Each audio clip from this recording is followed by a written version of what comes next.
So all those can be viewed on YouTube. This topic, we're going to be exploring music about the spring. And I'm using specifically a variety of music, both familiar and unfamiliar, that deal with the topic of spring. And then we'll answer some questions. It is designed for you to not say if you like it or don't like it. It's a class designed to describe what the music is doing. This topic, we're going to be on spring music and how wonderful spring is. A lot of the music is very uplifting, but not all of it is. And composers have a variety of ways of describing what the spring is. The first piece is a medieval piece. Medieval music is music really roughly around the year 1150 to about 1400. So music from over 600 to 800, 900 years ago, music.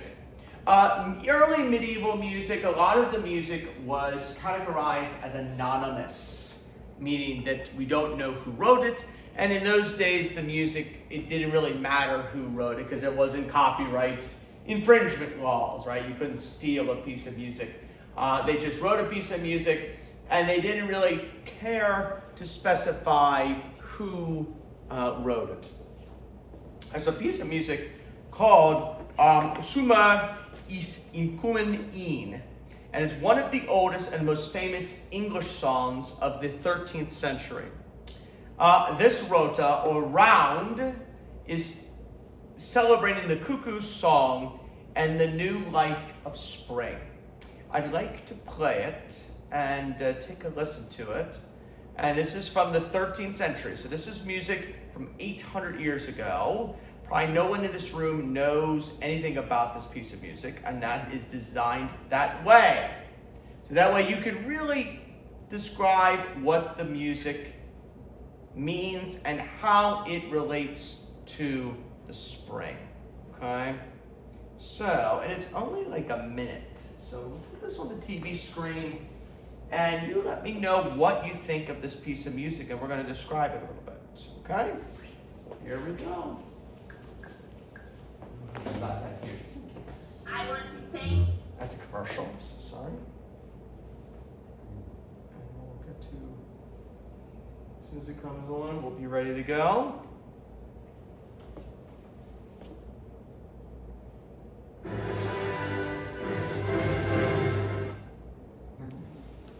Here it is. Sing, cuckoo, sing, cuckoo, sing, cuckoo, sing, cuckoo, sing.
Okay, that is an old English song, very common madrigal in the 13th century, but probably nobody knows it now because it was music from 800 years ago.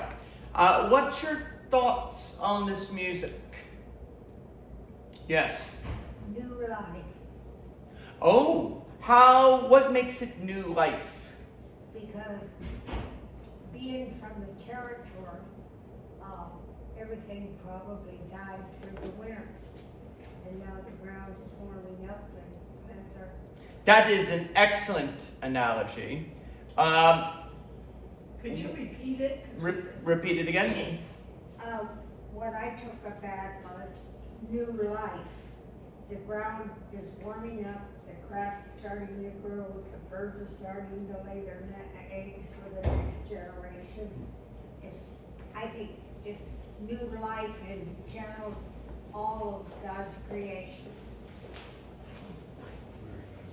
I'll fix that door. Yeah. I have it specifically so it doesn't. Yeah, yep. I'll put that next. Oh, excellent. Couple questions. I love it. I love that thought. What makes it uplifting musically? Because it's happy. Yeah, I'm looking for more specific words. I would agree with you. But what musically, you maybe could answer this, what does the music do to make it uplifting and happy? Dum ba dum ba dum dum dum ba dum ba dum. Dance. Yeah, but what makes it dance like dum bum ba dum ba bum ba bum ba bum ba bum bum bum ba? It's happy. Rhythm. The rhythm. Well, we know it's happy. I'm looking for more specific words. Musically. Dum bum bum da dum dum ba bum ba bum ba ba bum bum. Staccato. Ba. Yeah, could be. It's a little too specific. They wouldn't use staccato in those days. Bouncy. Bouncy. No. It was around. Dum ba dum. So they would have kind of a like maybe the main singers do like this boom chop boom chop boom chop boom chop, right? Very repetitious. Well, that's expected in that music because they didn't really have much. It wasn't complicated music, and very lively. Dum ba bum ba bum ba dum bum. What about cuckoo? Cuckoo. What's that representing? Cuckoo. Yes. What kind of a bird? Cuckoo. Cuckoo. Yeah, really a rooster. Rooster. Cuckoo. Probably. It's not exactly, none of that, but it's replicating a rooster. So it's very dance-like, and it's like, there wasn't such a thing as major and minor keys in those days, but it had like a really uplifting message to it, right? Next one. Isn't this great? Another piece from the medieval era, and then we're going to move on to something else, is really a French piece. This is by Monet de Arras, and this is a 13th century. We're going to go 100 years later. No, actually, it's the same time period. Ce fut en mai, which is translation for "It was in May," and it's a wonderful poem. Moniot de Arras was a monk and a composer of the Abbey of Saint Vincent in France. Despite his religious background, he wrote many secular songs, despite being a monk and a Catholic monk. He wrote very much in a couple of things in this style of music that I want you to think about. Musical terms. Well, for one thing, it is monophonic texture, which is very common of medieval. What do I mean by monophonic texture in music? What is monophonic texture? Some of you know what it is, especially if you're Catholic. What is monophonic texture? What does it consist of? No harmony. Yeah, close, but you Spoken, maybe? nah, not quite spoken. It's music. I would say more forceful, military. Nope. Nope. No. They wouldn't think in terms of that in the medieval days. You know, because they'll become. Well, part of this class is designed to see if you can figure it out without me giving you all the answers. I'll tell you in a little bit later. What does mono mean? One. One. What does phonic mean? Wow. Sound. Nope. Phone. Sound. Nope. Close. Eileen was the closest. What does phonic mean? Sound. Melodic. One single melodic line. What, Klaus, what does one melodic line in Catholic music called in church music? If we were singing mass settings or motets, what would it be called? Starts with a G. Gregorian chant. But in this case, it wouldn't be Gregorian chant, because Gregorian chant would be of sacred music. In this case, it is a secular piece. There was two types of music in the medieval era. One of them was motet music, music that was sacred music, mass settings, Kyrie eleison, Gloria in excelsis credo, or would be motets, which is sacred music, usually of Latin. It would be of Latin of these days, in most cases. And it would be part of the church, so motets. So Gregorian chant, that's not part of the Mass Ordinary, would be Gregorian chant. And then you have madrigals, which is this kind of music, which madrigals would essentially be secular music. That's why secular music often had dance-like themes to them. So it is also strophic in form. Strophic means that the same melody just repeats a lot. Strophic means it's very repetitious music. That's a very common music term. The form of the music is AAB, which means that you have one section of music, which is like A, the section of A. Then you kind of repeat that section of music. And then you have B, which is a totally different kind of music. And probably in music education class, which by the way, I'm going to have a little bit later. And tomorrow we're going to talk about how to read music in a beginning way. Where we're going to read like note values and how it fits into the ledger lines, like the names of the notes. So it's an AAB structure. One section of music, repeats that section of music, and then has the second section of music. Another thing that's different from motets and madrigals is that madrigals often were accompanied by instruments. Give me, and these are tough questions. This is designed for you to think. Can any of you name a medieval instrument? Harpsichord. Yeah, it came a little bit later though. Lyre. I think harpsichord, Karen, came a little later. Okay. We're thinking early music, very early music. Harp would be one. What's the predecessor of a guitar? Starts with an L. A lyre's a harp. It is a lute. Exactly. See, if I gave all those answers away, it would not be as good of a class. It's designed for you to think these things. And again, it's not supposed to be for professional musicians like me. Like, I had to describe music in detail by detail what was going on. So like for my masters of vocal performance and choral conducting, for my choral conducting masters, was really exceptionally hard. I was expected to describe 4 composers from 4 different countries, 8 compositions from each of those composers, describe it in detail, measure by measure what was happening, and describe the background, the education of the composer, and other things without any access to the internet. So I was expected to describe 6 periods of music from medieval all the way to current day. And so we were expected to know everything at Westchester. And even to get to that point, you had these general exams. So you had 20 pieces of music, 1 page out of a score.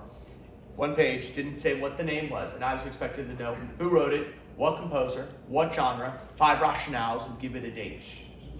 And then after 20 pieces of 20 pages out of scores, then we had listening exams. So we had to listen to 20 pieces. And nothing was left off the table. I mean, it could have been any type of music, any genre of music, from the earliest days of music to current day. So I expect it's like, that's 20th century, there's multimeter, It doesn't sound like it's in a particular key. I'm going to guess that it's Stravinsky's Rite of Spring, which we're going to listen to today in a little bit. And I'm going to guess that it was written in the 1940s. So, all right, so I got the right century. I identified what the genre was. I identified the structure of the harmonic form of the music, the melodic structure of the music. I described it like as best as I could. And they weren't looking for the exactness, but they were looking for the rationale and the reasoning behind. So that way I could argue and prove that I was a real musician and not a fake one. So I did pretty good on that. And then we had 150 multiple choice questions and 10 essays. So I was expected to write all this stuff.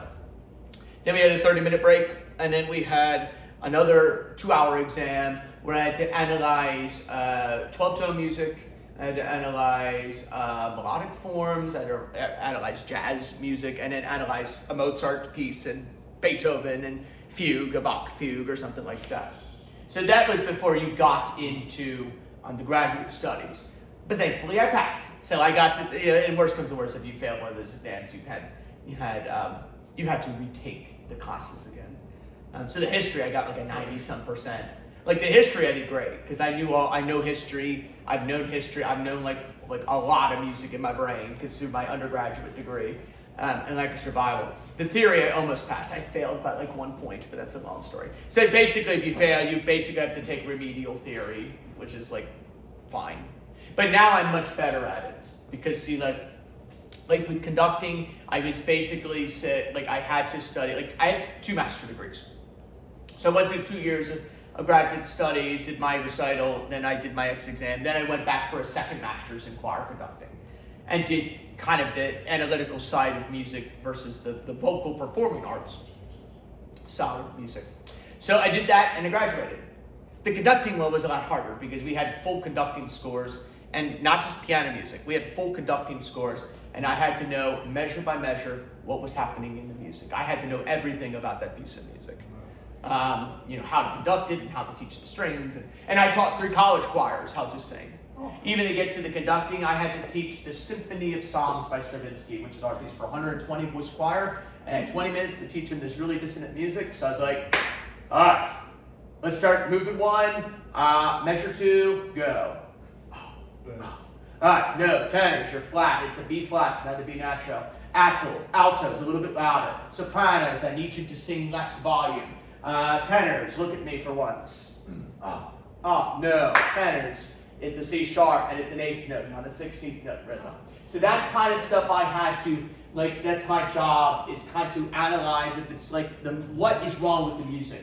And I had to analyze what exactly happened.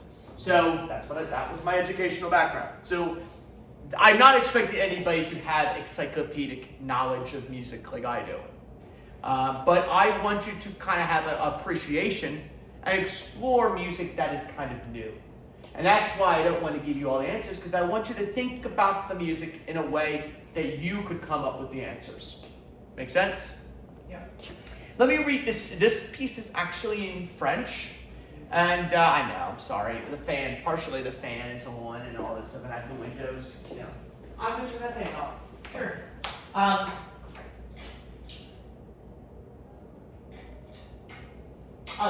We don't need a light on that place. Thank you, sir. You're very welcome. Anytime. So that was my musical background. I've studied music my whole life, so that's kind of what I've done. And now for the last 7 years, I've been exploring music that I want to study and want to teach you all. And I teach a variety of ages of music. So this piece, getting back to Ce fut en mai, it is, and this is it's a wonderful poem in the medieval era, and it says, "It was in May, in the bright and clear morning, by the side of a little garden, between a wood and a meadow, I found a beautiful shepherdess to the sound of a viol," which is like a violin, like a medieval violin, "and I found her singing a song." How beautiful is that? And it kind of reminds you of spring. Moniot, and here it is. It's a cute little 2-minute piece. let's listen to it and tell me how this music describes springtime. We're going to go from England to France. Hopefully it works. There it is. There.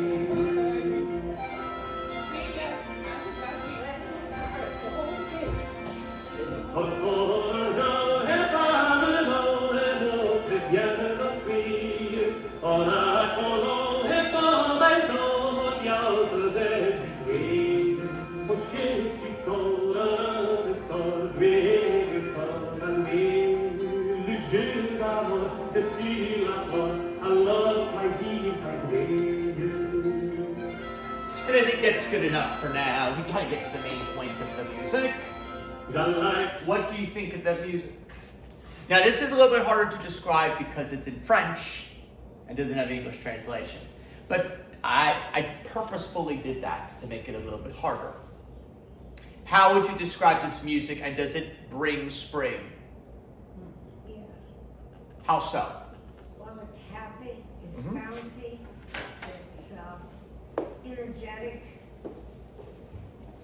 Once you're moving, Do you hear the monophonic texture in the music? Do you know how many, let me ask Karen and Wayne this question. How many key changes are there in this piece of music? Maybe you pay attention to body plans. None.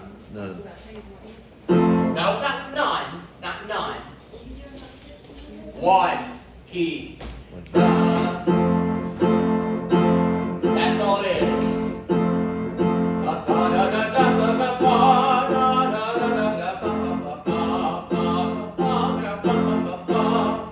It's just the same key. Just one key. It's one chord. All you have to do is just keep rhythm, Karen. Doesn't change at all. Why? Why? If the composer didn't want to. Well, not necessarily. It's not because he didn't want to. I think we could come up with a better answer than that. Don't you know? it wasn't necessary to change the key. I don't know if it was not necessarily. They didn't have many keys. You could- That's a better answer. Say that one more time. They didn't have many. Well, they didn't have keys. They had musical modes. The modes. They weren't keys. Keys were developed in Mozart's day. There weren't keys. Music was modal. There's a couple of reasons why. For one, it's very buoyancy and spring-like. So it only basically, it was meant to play for a lute.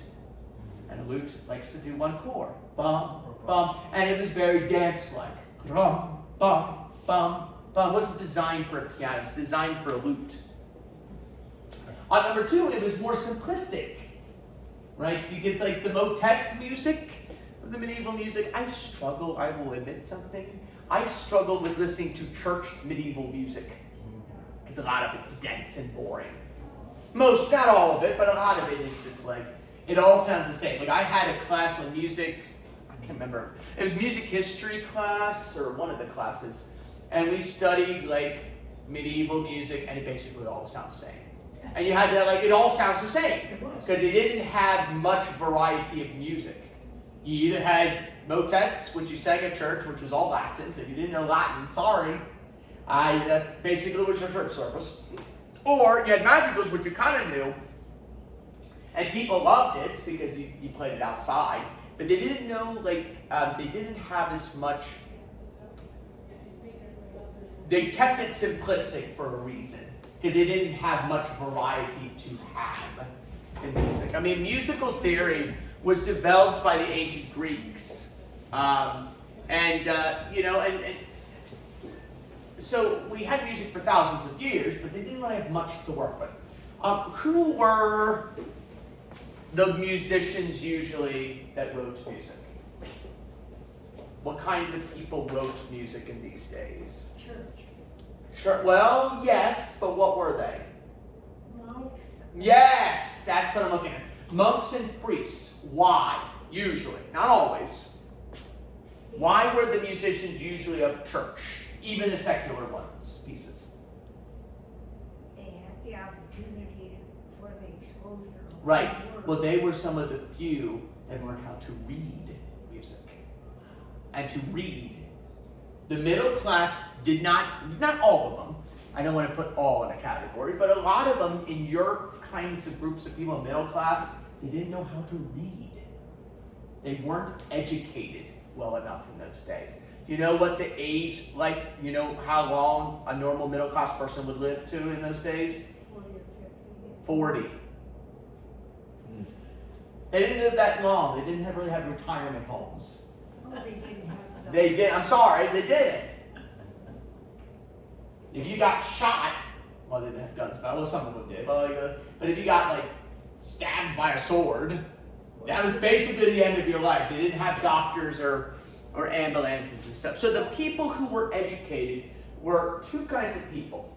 One who were of royalty and of richness, like had a lot of money, or people of the church that were educated, like Martin Luther, who's one of my favorites, okay? Who was a monk, who actually kind of broke the Catholic Church for the better in the long run, because he's the one that said, no, you can't have Latin music anymore. It's got to be of the vernacular language, which is music of the people's language. I wrote about that. I wrote about Martin Luther. He was an interesting guy.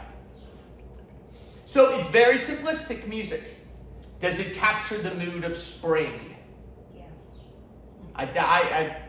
Was it a piece of music that you're probably going to listen to in your room for hours? Probably not. But is it music that you would explore and appreciate? Yes. Mm-hmm. It's historical music. No one ever has it on their iPad. No one doesn't have it on their iPod to listen to. But it is music of this style. Yes? Well, a lot of it was prayers spoken in a musical form, make it easier for people to learn. Yes. Aha. All right, we're going to go to another magical from the Renaissance era. Okay? And this piece is by Thomas Morley. Thomas Morley was a British composer. Do you know Thomas Morley? Yes. Thomas Morley was composer of the 16th century. And he wrote a wonderful English piece, another magical, but Renaissance, a little more music's much more beautiful, I would say. Doesn't have just the same chord. So I think Karen's going to like it better. It's not going to be the same chord. We're not used to that type of music because it's music from 800 years ago. Could you shut that door? Well, the problem is if I shut that door, it's going to slam. If what? The door is going to slam shut. Now, if you hold it while it's closing. Well, I've got an idea. How about this? Better. Keep it like that. There we go. Not as open. Okay? The point was to keep the cold air outside. Well, but the problem is if we keep the door shut, then the door's going to slam. That's the problem. Okay? Now is the month of May. This is a light-hearted English magical of the Renaissance, new art. That's what Renaissance means, new art form. And it's about dancing and romance in the spring. How about that? Let's listen. Do any of you know this piece? Let's take a listen to this one. I think I've played it before. And let's take a listen to it and see what we think. And this is another strophic piece, very light, lyrical. Okay. All right, come on. It's taking a while to get on the TV. Should be on the TV. technical difficulties. Give me a second here.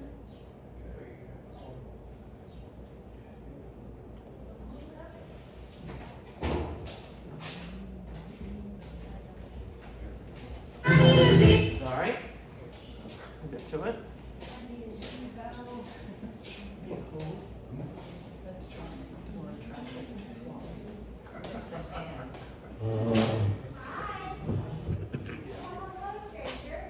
Here we go.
And we'll stop it there. There's another verse that happens. What do you think of that music? Do you like it better than the previous two pieces? Oh, yeah. Why? Well, it has the Go ahead. it has the same type of rhythm and everything, but the notes are all melodically different, and they kind of like a counterpoints. Well, not probably. It's not counterpoint. It's a note against note. Counterpoint is a device that's really developed in the Baroque period of music. You're thinking a little too modern. We have to be careful with words that are modern. We cannot describe this type of music in a modern way. This is early music. So counterpoint, yes. You know what counterpoint means, right? Well, when was it written? Note against note. Okay, I'll get to it. I think there's a better term than that. What is counterpoint? Well, I always. Contrapuntal, it's a better term, but what does that mean? We say it, but we need to know what contrapuntal means. What means? Contrapuntal or counterpoint music. And this is not counterpoint music. It's too modern for that. Like, Bach was counterpoint. Right, but this is before Bach. Oh, okay. I had the door like that purposefully, Greg. Since Okay. yeah. I'll redo the code when we're done. So the door starts slamming. Counterpoint is there's a statement that is played, particularly a long statement. That's a word I've heard. Yes, sure. So counterpoint is a statement of music. And then another voice part or an instrument part plays the same music, the same main material, but in a different section. And it's more complex, it's more complicated music. And usually counterpoint music is more complicated music, like fugues, right, in Bach's day. But you're missing the point. It actually is called point of imitation. Okay. Point of imitation means that it imitates a little bit of music, but in different sections. And where does it imitate? What section of the music does it imitate? It's kind of nice knowing all this stuff. My education was used for something. What imitates? What are they doing that's imitating? Scales. No. What words? Oh, fa la la la la la. Yes. La la la Fa la la la la la la la. And by the way, Jeff, this is music from 500 years ago. This is early music.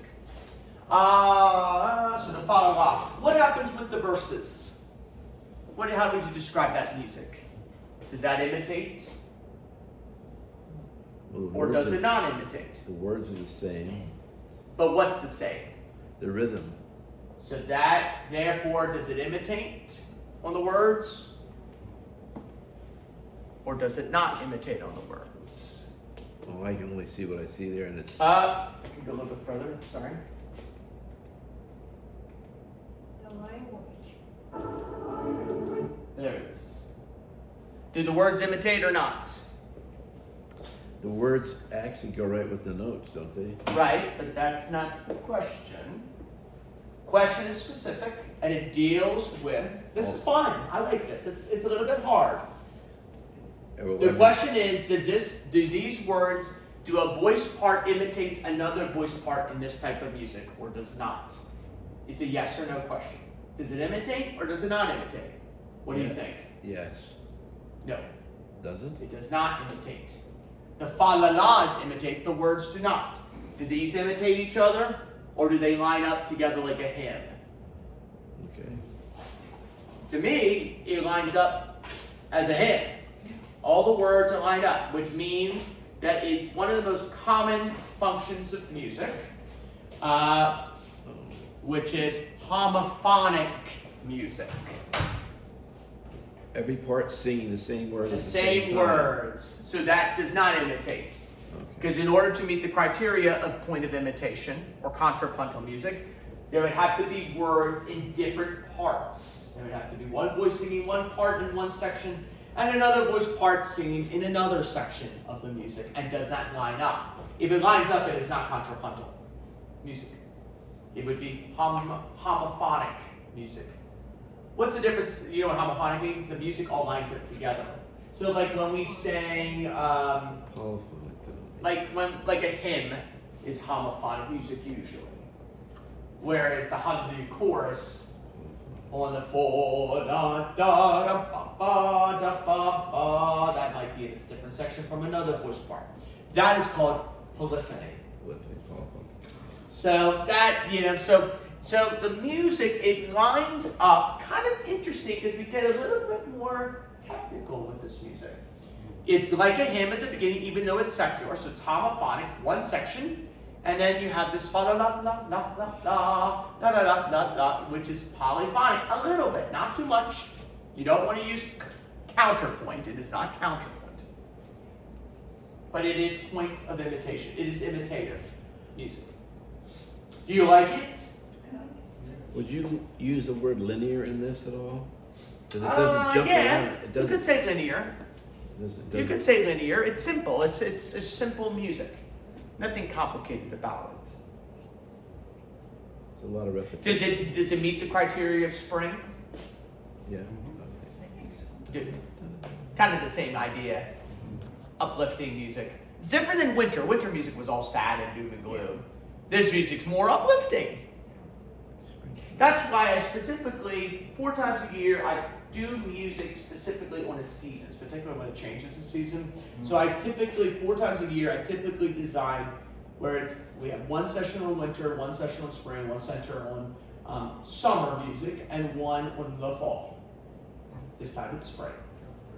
You don't want to listen to fall or winter music this time of year. That would be weird. That would be weird. That would be very weird. So it's music of the spring. All right, 2 pieces, one from the Baroque period, and then one from the Classical period that deal with the spring. So we're going to go now to the Baroque period, the late Baroque, into the 1700s. And I've done this piece before. We've done other movements of this composer. Very famous piece by Antonio Vivaldi. Antonio Vivaldi was a late Baroque Italian composer who wrote mostly what we call concertos, because they didn't have symphonies back then, so therefore, if it was an instrumental work of the Baroque, it would there be called concerti, or concertos. And there's 4 concertos into one, and it's called the 4 Seasons. And it was written in 1723. And it was for 4 violin concertos by Vivaldi. It's one of his earliest and most famous examples of program music. You hear it all the time in early music. I mean, a lot of orchestras, early music, still considered early music, this music, that define it as seasons. And there's 4 separate concertos. There's spring, summer, autumn, and winter. And I like to play, the next three kind of deal with that. In fact, I'm probably going to do Pizzolla's Seasons as well. And this one is the spring one. So I probably won't play the whole thing. So this is kind of where you. Well, the problem is if we close that door, then you're going to complain that the door is going to slam, like you did an hour ago. Well, it wouldn't have to slam if you hold it while it's closing. But I can't do that because I'm teaching a class. Oh, Okay? well then appoint somebody to do it. Well, This lady's cold. You so, want her to get sick? okay. So this is spring. This is spring, okay? I'll shut the door. No, I'll go get my jacket. Okay. You got a jacket here? Okay. So I'm trying to avoid the door being shut.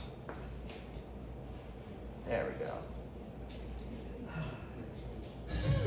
All right, here we go. There we go. Listen to this music about the spring.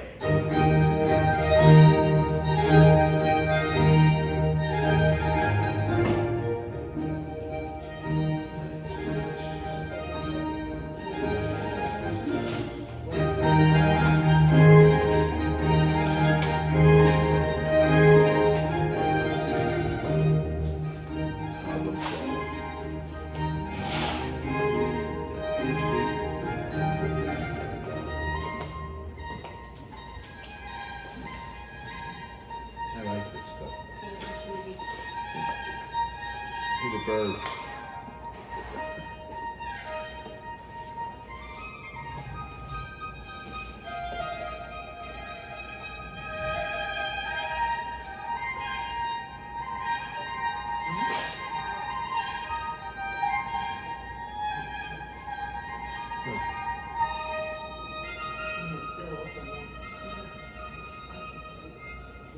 That's neat.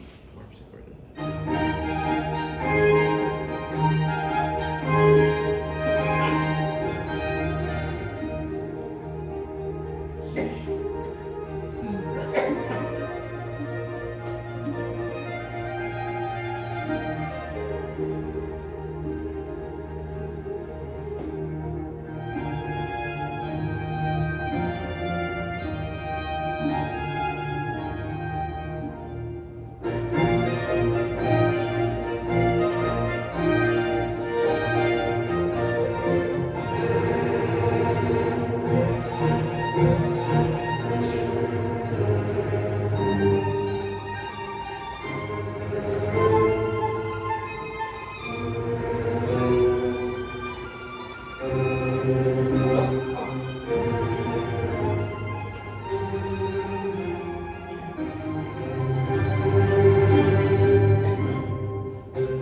And we're going to stop it there. I wish I could play the whole thing, but there's other music we got to play.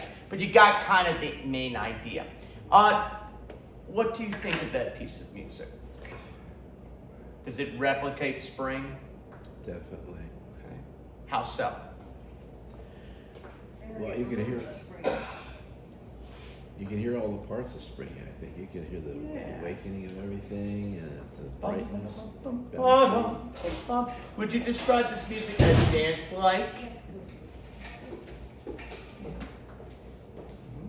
Definitely. You know, all Baroque music is of dance. All Baroque music is of dance. Is what?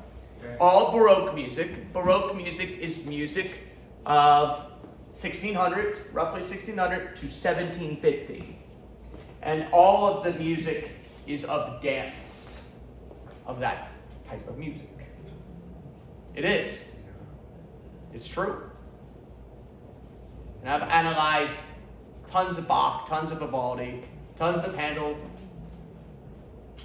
tons of other composers, Buxtehude and Carissimi and Monteverdi and all these guys. They wrote in dance form. A lot of this music is.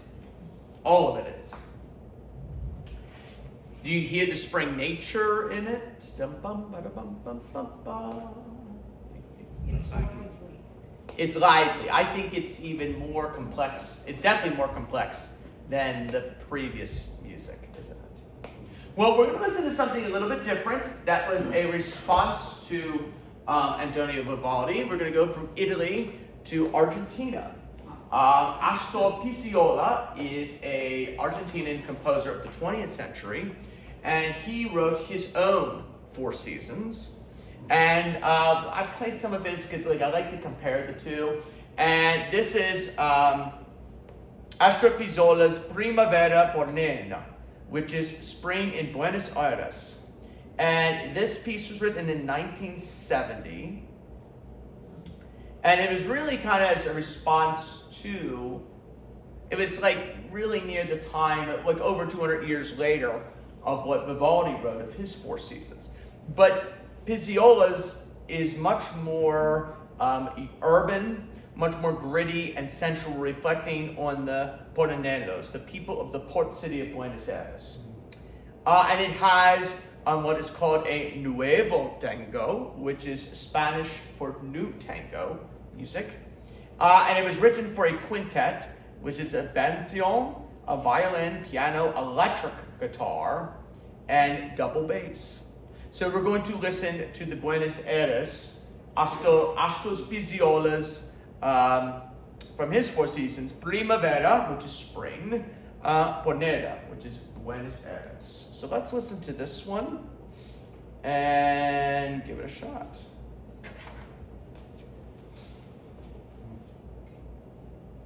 And this is also dealing with the spring. Different type of music. Once we get past the commercial, we'll play it. And this one's kind of interesting, this piece, I would say. So they had electricity back then? Well, this is 20th century music, Okay. 1970. So this is later. There's electric, And no electric guitars. Yeah. Instrumentation. Okay, here we go.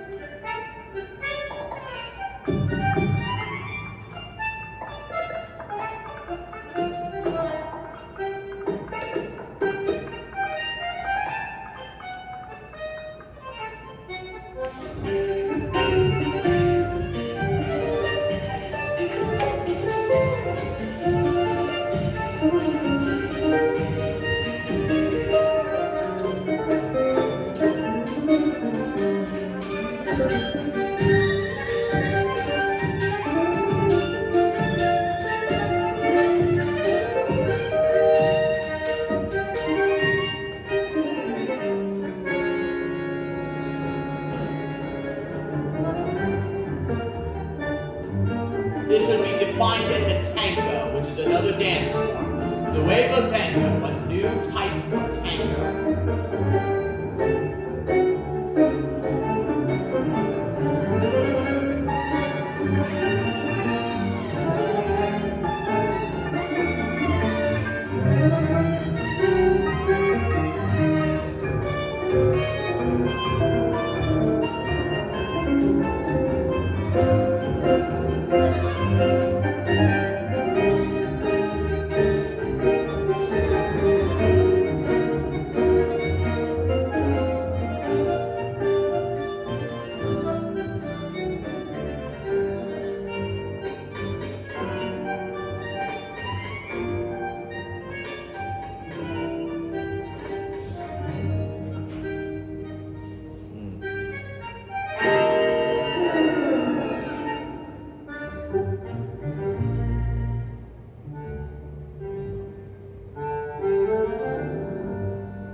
And I think that gets the idea, kind of the main texture. I wish we could listen to all this, but there's a lot more pieces to describe.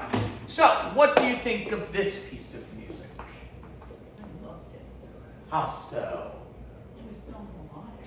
Yes. How? Here's a question for you. How similar is it to Vivaldi's, and how different is it from Vivaldi's Four Seasons? What makes it similar? The tempos change a lot. Oh, well, that's different. Well, okay, we'll start with different. The rhythms, everything is. Rhythms. The rhythms make it a little bit different. What about similar things? What are they both? A form of? Well, they're not both of tango. They're both of dance. Vivaldi didn't write in a tango. He did it, right? But they're both of the form of dance music. How about that?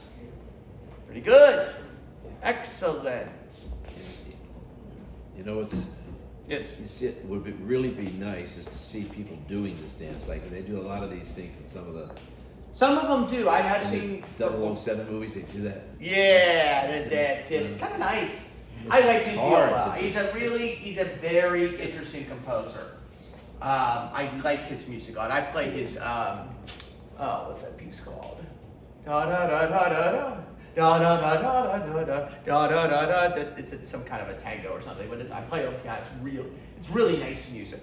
All right, we're going to go to the classical period, and we're going to talk about the father of the symphony, which is Franz Joseph Haydn. Franz Joseph Haydn was a German composer of the classical period of music, and he was the one that was the father of the symphony. He was the one that designed what we call symphonies of the classical period, and this is late 18th century, early 20th century, early 19th century. So between the late 1700s and the early 1800s, this music. And he wrote a piece called The Four Seasons, which is called the Jahreszeiten, which is the seasons.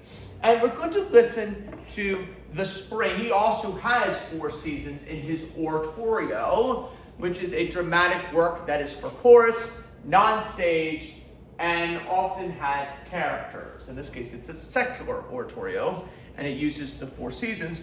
We're going to play the overture of Der Frühling, which is Der Frühling is German for the spring. And we're going to go from France to Italy to Argentina to Germany. And we're going to listen to Franz Joseph, or Austria rather, would be the better term. And we're going to listen to Haydn's overture of the seasons.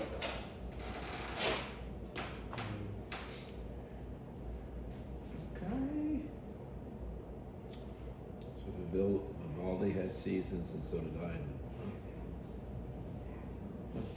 Here we go. Let's listen to a little bit of it. Neat. Here it is.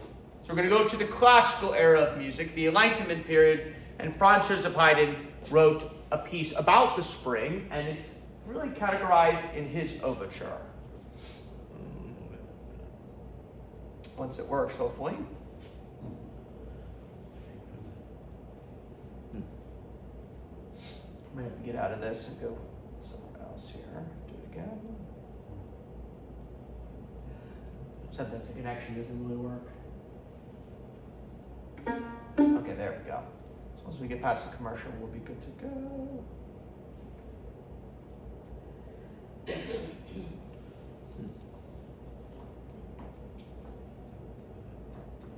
Here we go.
Good.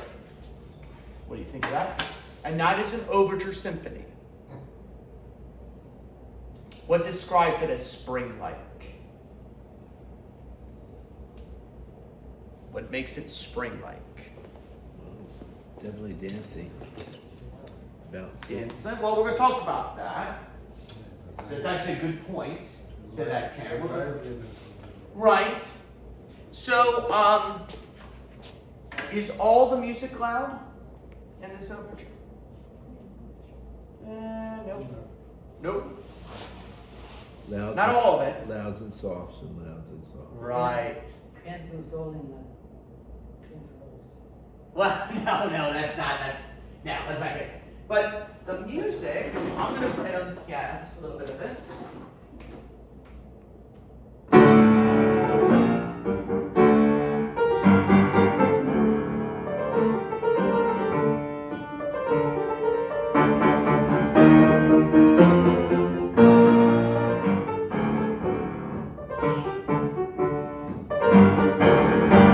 What am I doing there? Is it all loud? No, it's not all loud. What is happening? What is happening?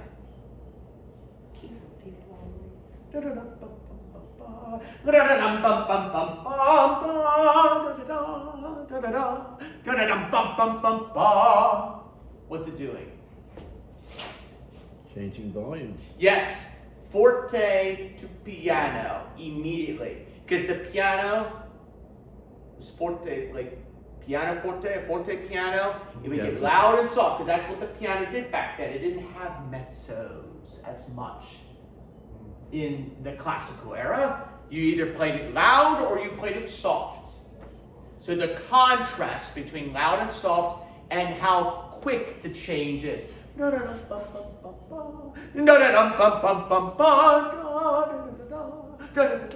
That's part of the style of the Enlightenment period, that the music was the Baroque music was too complicated, and so the Enlightenment was mostly to simplify the music a little bit more.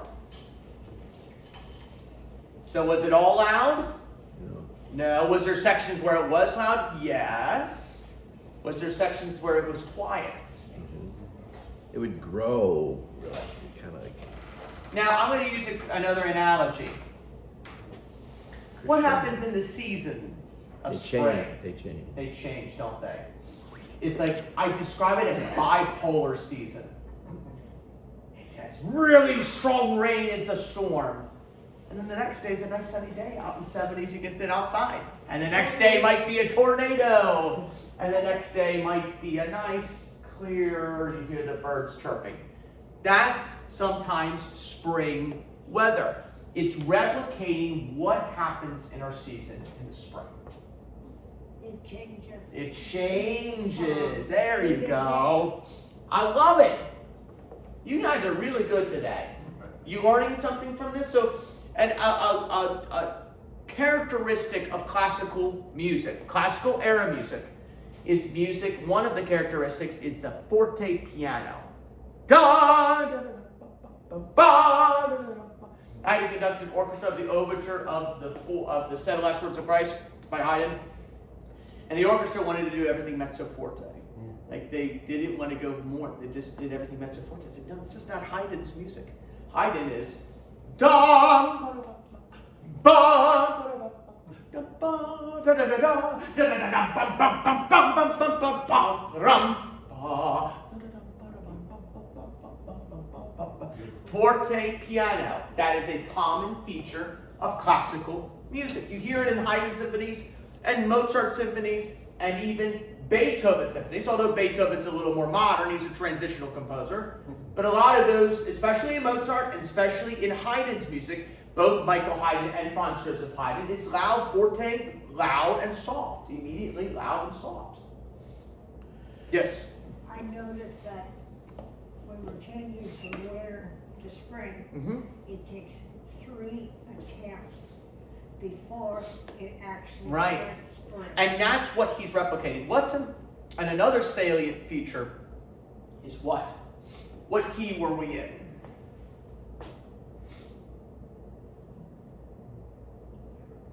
What key? Like how many key changes? One. No. Probably Lot got- of key changes. Yeah. That's one of the salient features. Constant key changing from minor to major to this key in minor. All relatively relative keys, but the changing of keys. So changing of dynamics and the changing of minor to major. That is a characteristic of classical music. Constant changing. Like when he went. Da-da-da-da, When I was doing my research project, when I was doing my dissertation, which was published, and it's published in the library, so you can read my. What about Ravel? Well, Ravel's later. That's 20th century. It's as simple as rock and roll. Right, but Ravel came later. Maurice Ravel came later. We're talking 100-year difference. But we'll get to 20th century music in a little bit. But when I was writing on Mozart, I conducted my college choir that I taught one of the litanies by Mozart, and I wrote on the solo movements, and I wrote about this key change. And my mom was helping me correct my grammar because she's better at grammar than I. And I spent hours on you should read it, how many different key changes the litany for some of the solos were. I mean, I would say it was like at least 8 different key changes in like 4 minutes. I mean, it was a lot, and I had to describe all that music, all the different key changes. So my mom was reading all this stuff, and she's like, why do you have to describe all these darn key changes? Don't you think that's a waste of time? Don't you think it's a waste of time to write about all these key changes? I said, Mom, that's one of the salient features in classical era music of Mozart, the Mozartian style. One of it is multiple key changes. I'll tell you what, I said, Mom, I'm leaving it. It's my paper. Don't care what you said. I love you, Mom. But we're leaving it in the paper. And I passed it. And after that, he didn't correct anything. Because that's how you have to describe Mozart's music. You have to describe it the way the composer intended. It's like when you, as studying performing arts, my job is to really, as my choral conducting professor who's now retired, what he said was, I have to perform the music the way the composer intended it to be. So if Mozart and Haydn intended it to be forte piano and intended to have all these key changes, I have to perform it the way Mozart would intended to perform it as. And one of those salient features is multiple key changes. Now, of course, Ravel, he also does a lot of key changes, but he does it in a different way, a little bit. Okay? So that is a salient feature of this. What my point is, why it shows it, is because how many season changes happen in spring? Like it gets cold, it gets warm. It doesn't stay the same, does it? When we think of summer, it kind of stays hot. When we think of winter, it gets cold. It is a little bit more consistent, but the spring is all over a little bit, isn't it? Yes. And that's why he does a good job with the key change. It was a modern style in that time period that changed the keys like that. That's what he was doing. We're going to go to another composer we're going to go another 40, 50 years later to a wonderful composer named Felix Mendelssohn, another German composer, and a composer who discovered J.S. Bach's music. Do you know that? I wrote about that. That J.S. Bach was discovered. He was not popular until almost 100 years after he died. Now everybody thinks Bach is one of the best composers of all time. But when he was alive, he was not really popular. He was a church musician. Mendelssohn discovered him.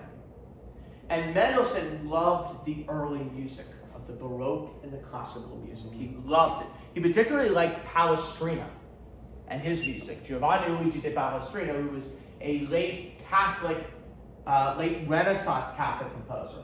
And Mendelssohn wrote one of the most famous pieces of the 19th century called Frühlingslied, which is Spring Song, one of the most famous short pieces in the classical repertoire. And this is a song without words. 1842, it's a piano piece. And we're going to listen to it. we are going to listen to, we're actually going to look at the music instead of a pianist. We're going to look at the music, okay? And once it comes up, let's take a listen to this. I love how much Once commercials die. I hate these commercials, don't you? Mendelssohn is a very wonderful composer. And he kind of only lived till he was 38. He did not live that long. Mozart didn't either. He died 1 month before his 35th birthday. Wow. So I was close to the age when Mozart died. So a lot of these composers didn't live that long. Now Haydn did live longer. He did live longer. Haydn did, but not Mozart and not Mendelssohn. And not Schubert. Schubert died when he was 31. Schubert and I had the same birthday. Wow. We were both born on January 31st. So I shared a birthday with from Franz Schubert. We both have birthdays in January 31st. Take a listen to this piece and how effective it is while it is just spring music.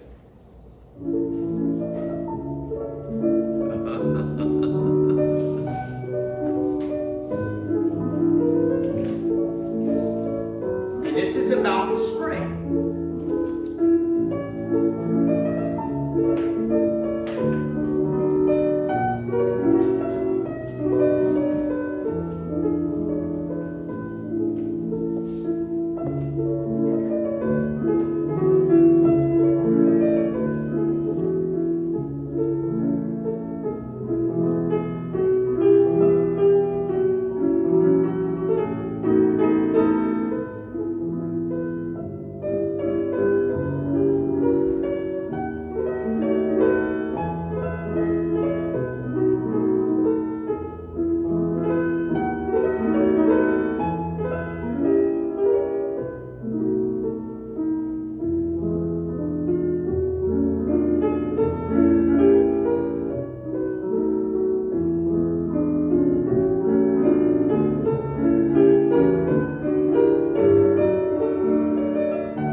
Yes, that is Mendelssohn. That one's much softer and much more melodic. And I think, Karen, you would like that one, because that one's very, I was thinking of you and piano and softer music. So we're doing a variety of things. Right? The next one's going to be much louder. But there'll be others. I'm doing a variety of things. So Mendelssohn, what do you think? What makes it spring-like?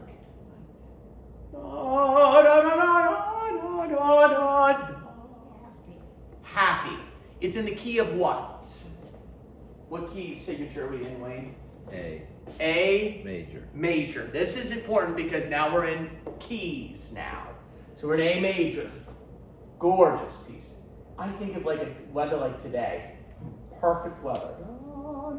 Maybe the birds chirping. Maybe the wind, the trees. We're going to go out and skip class today, sorry. Yeah, I know. Well, this is part of class. No. All right. We're going to go to a French piece, not Ravel. I don't have Ravel on my list. But we're going to have a composer that probably a lot of you don't know, and I love her music a lot. Lili Boulanger. Do you know her? Lili Boulanger? And her sister, Lili Boulanger, was a very famous theory teacher from France. Taught a lot of American composers and conductors like Leonard Bernstein and David Conti and other names. But Lili Boulanger wrote a very famous orchestra piece called Bon Matin de Printemps, and it's of a spring morning. It is a masterpiece of the French Impressionism. Impressionism is music that wanted to explore different keys and explore music in a different way. It was written between the years of 1917 and 1918. Believe it or not, it is one of the final works she completed before she unfortunately died at the age of 24 years old. So she wrote this really close to 23, 24 years old. Very mature music for a 23, 24-year-old girl to sing. I don't know many, not sing, but write. I don't know too many 23, 24-year-olds that could write music like this. This is impressive music. Couple things. The freshness. It is dancing, syncopated rhythms to capture the sparkling light of spring morning. The orchestration. Boulanger uses the orchestra like a painter, with shimmering woodwinds, bright brass flourishing the soaring winds. The tone. It's fleeting, constantly moving and changing. And it also goes from loud and soft. It's a gorgeous piece of music. Let's take a listen to it. And this is Spring Morning. Much different music than the other kinds of music. Hi, come on in, hello. Works. Takes a while.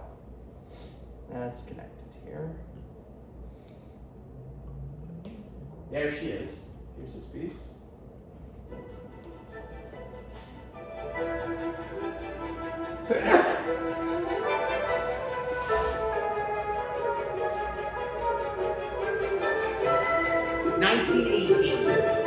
This is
That one's pretty interesting for a 24, 23-year-old girl to write this piece. In France, wrote this piece in France. What do you think of that piece? This one's a little more complicated. And what's it have to do with spring? Rainy days. Could be. Well, it's spring morning. It's a dance. Do you know it's a dance?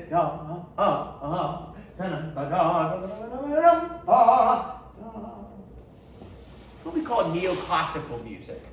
Music that kind of, the form of it is very classical, but the harmonies are quite different. I thought it was unsettled. Yeah, it doesn't settle in the key, does it? No. And the next piece doesn't either. What's it have to do with the spring? What do you think? Weather. The weather? Could be. Like a thunderstorm, it was too loud. Could be. Could be loud, but it's not always loud. No, that piece was. Yeah, well, some of it's soft. Some of it's soft. I thought it sounded like a rainstorm. Good. Now, I cannot do a spring topic without doing one of the most famous pieces, The Rite of Spring by Stravinsky. And Igor Stravinsky's The Rite of Spring premiered in 1913, perhaps one of the most revolutionary pieces of the 20th century. It famously caused a riot premiere in Paris because of how it sounded and looked unlike anything the audience had ever seen or experienced. While Vivaldi and Mendelssohn viewed spring as a gentle awakening, Stravinsky viewed spring as a violent primal force, earth cracking open. The music represents the shudder of the earth. A pagan sacrifice. The story depicts a prehistoric Slavic tribe performing a ritual to welcome the season. You will notice a lot of rhythmic violence, irregular accents. Right? Sudden, heavy accents, loud, unexpected places. The augurs of spring, the stomping chords, the bassoon solo, the massive orchestra, and the folk-like Russian folk tune melodies that are also here. Let's take a listen to Stravinsky's Rite of Spring.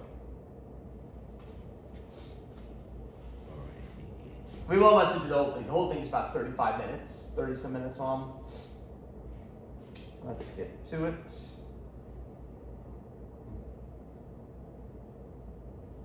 I'm going to get right to it here. Sorry.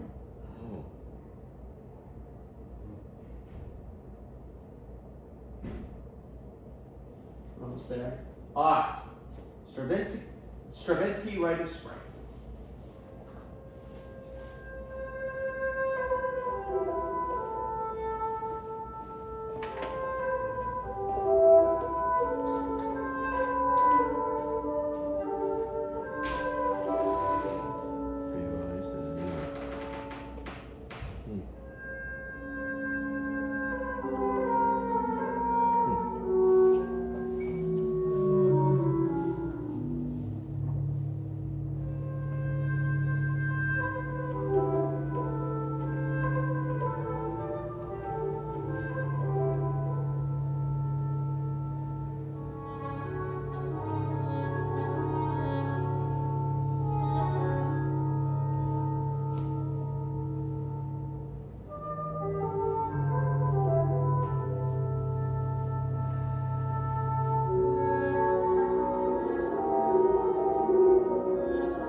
You've heard it before live?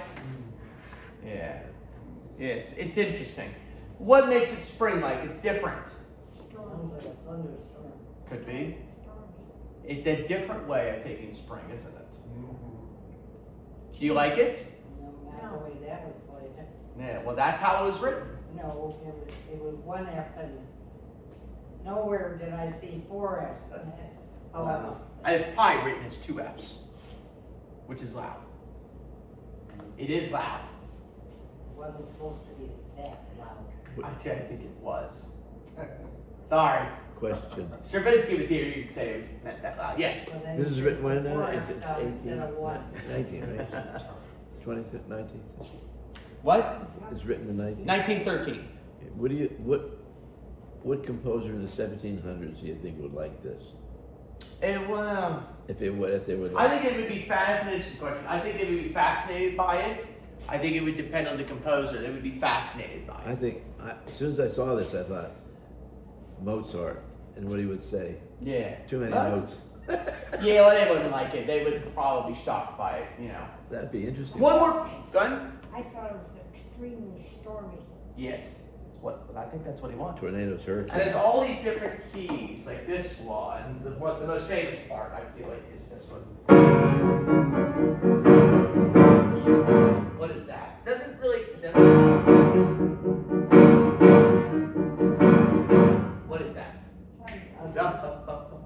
Yes, thunder, and it's irregular beats, accents. Then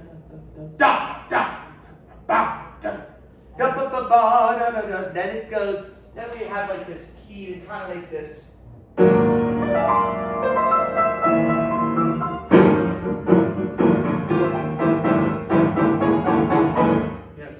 Two different keys. So it could be polytonality, which is a new term, where there's multiple keys happening at the same time, and it changes rhythm and meter. It also changes. Stays the same meter. So he would actually have, like the loudness thing, there'd be a lot of those sforzando things. Yes. Accent. That's what it's supposed to be. It's an interesting piece of music. Not everybody likes it, and I understand that. But we're showing a lot of variety. One more piece, and I got you for 5 minutes. John Luther Adams is an American composer. I'm going to do one 21st century piece of music written in 2010, and this is called Become River. It won a Pulitzer Prize for the style of environmental music. It's immersive orchestral work that serves as a musical map thwarting landscape. There is no melody in this music. There are no tunes to whistle. Instead, it is a wall of sound that constantly shifts. There's spatial sound. Adams often requests that the orchestra be spread out around the room so that the audience feels that they are inside the river. Atmospheric. It uses glissando, sliding between notes to create the feeling of constant fluid movement, and it's about 15-20 minutes, which we won't have. This is a piece of music that is very interesting because now we're getting into music that the realms of possibilities of structure and form are immense. It could be any type of music. This has we started with simple melodies, and we're going to end with a piece that has no melodic form at all, that has inside a river just a wall of sound. John Luther Adams, and then this music is also what we consider minimalistic music that is minimal in its form and repeats a lot. So let's listen to Become River. And this will be our final piece, something from the 21st century, music of today. So let's listen to it. And I'll have the volume here, just in case.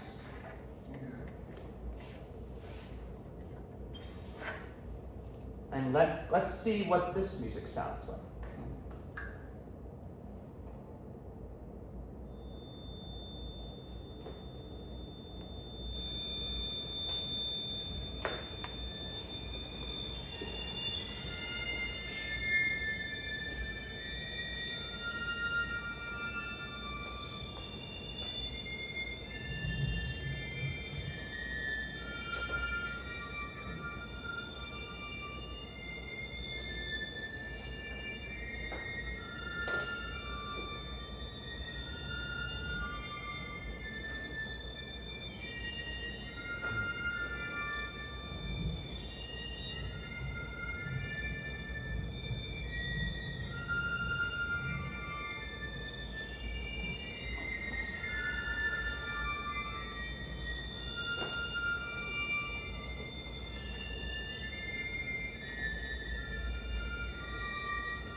Let's get a little bit of it.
So that piece actually describes the earth from within.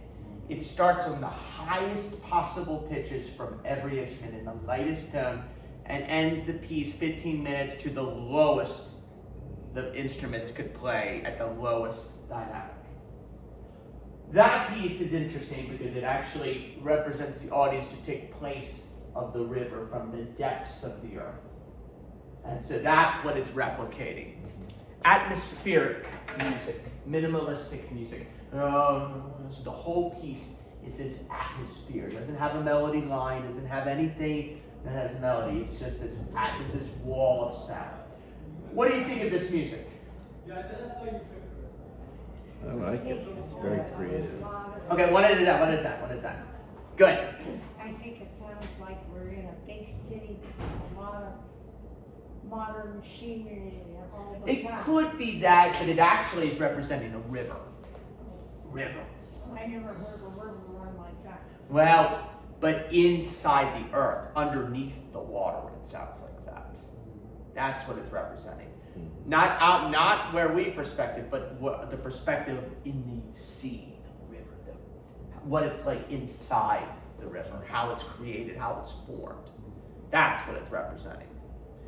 It's interesting you brought that up because I was watching a documentary on ocean depths and how as you go down in the ocean, it's more quiet and to the point where there's no light whatsoever at all, and it's dead. That's what it's like. It ends like it's dead.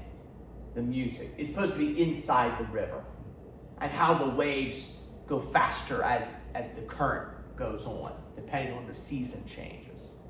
What do you think, George? You haven't spoke too much. What do you think of that piece? Did you like it? It was different. All right, Karen, be honest. You're not going to offend me because the composer, he's alive, but he's not here. What did you think of that piece? I didn't like it at all. And I think it was, part of it was being played with too many Fs. Right, well. And then I didn't see them in the music. Yeah. It was too loud. Right.